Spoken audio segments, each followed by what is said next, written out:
تمام مریضوں شفاعت کے لیے تمام حاجت روائی کے لیے بلند تر پرزور حیدری تلاوت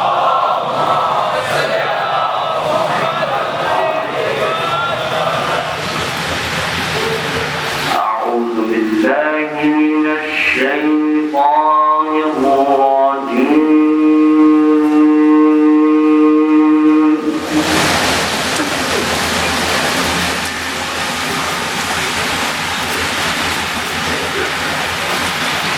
بسم الله الرحمن الرحيم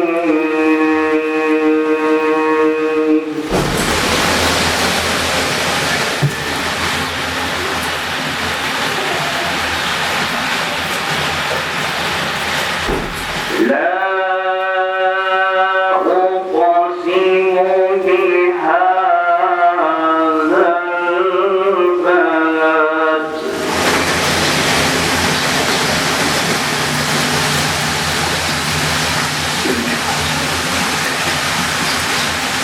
لا أقسم بهذا البلد وأنت حل بهذا البلد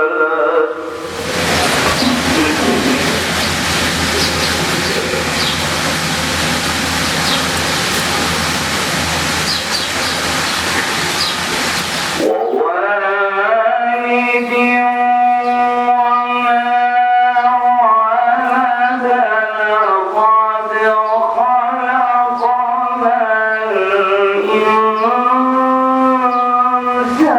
الإنسان في كبد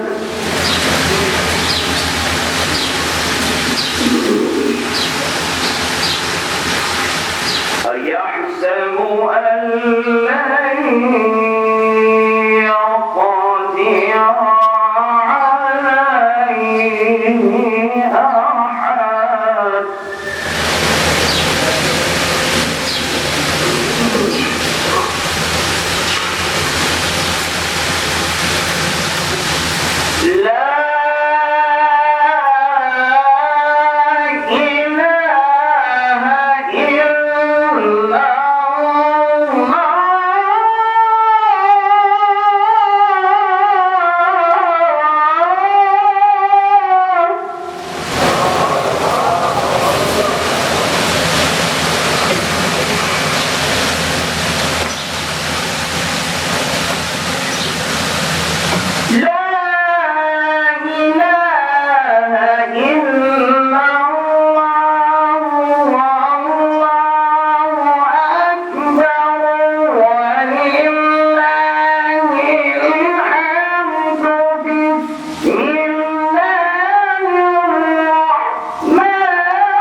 جب خوشی ملے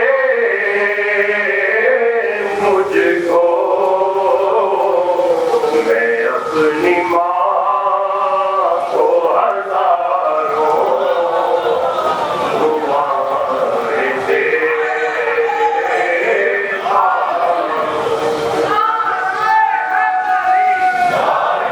دعائیں دیتا ایک مرتبہ مل کر سب بات پڑھ لیجیے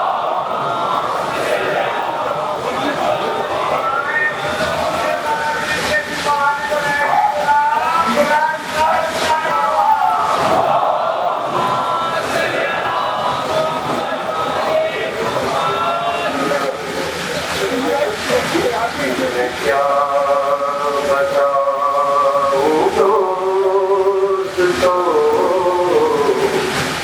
تمہیں کہ کیا حسین ہے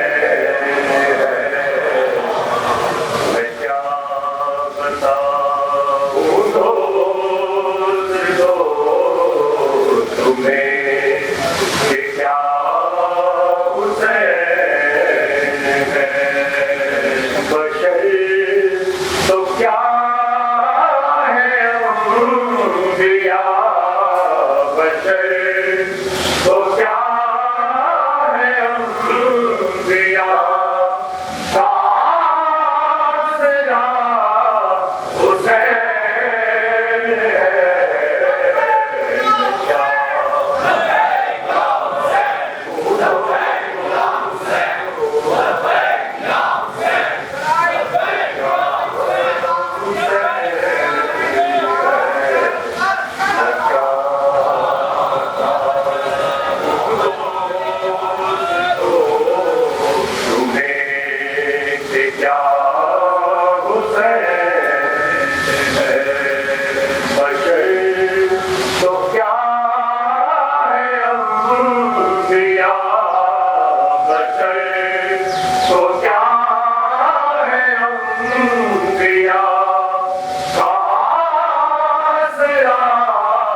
حسین ہے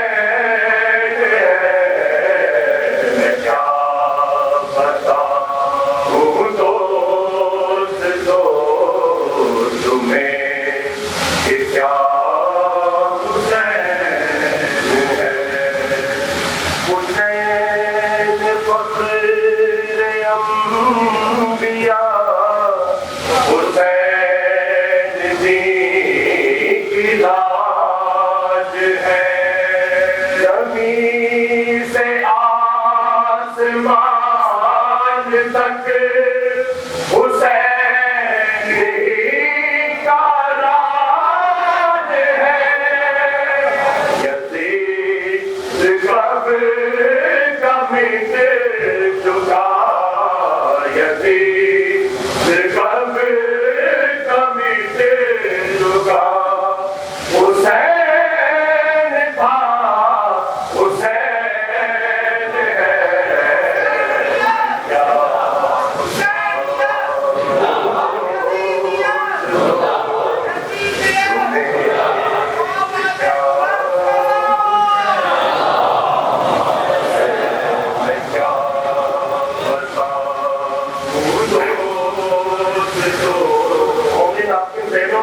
پچھلے سال ایک چرچ میں امام حسین علیہ السلام کی میت برپا کی گئی تھی ذہنوں میں رکھیے گا شیخ بات فرمائیے گا وہ دوست تو تمہیں کہ کیا حسین ہے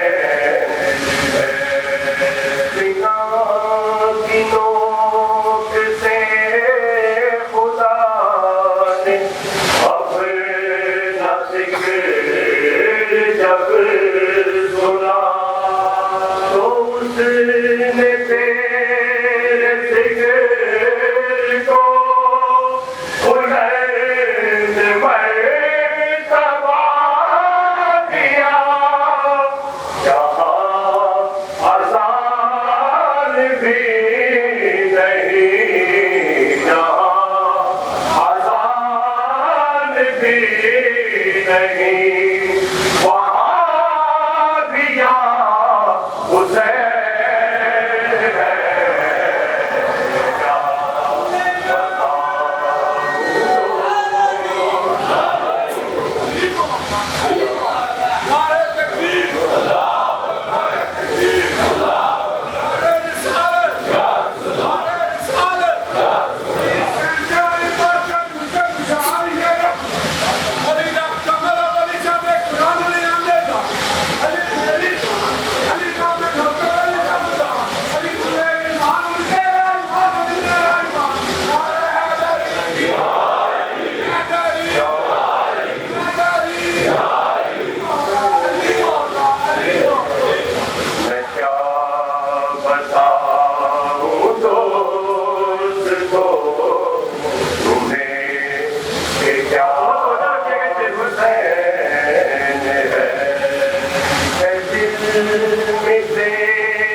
جناب مسلم صاحب وکیمیا صاحب اور جناب مسلم کے بچے صاحب بکھرے ہوئے سب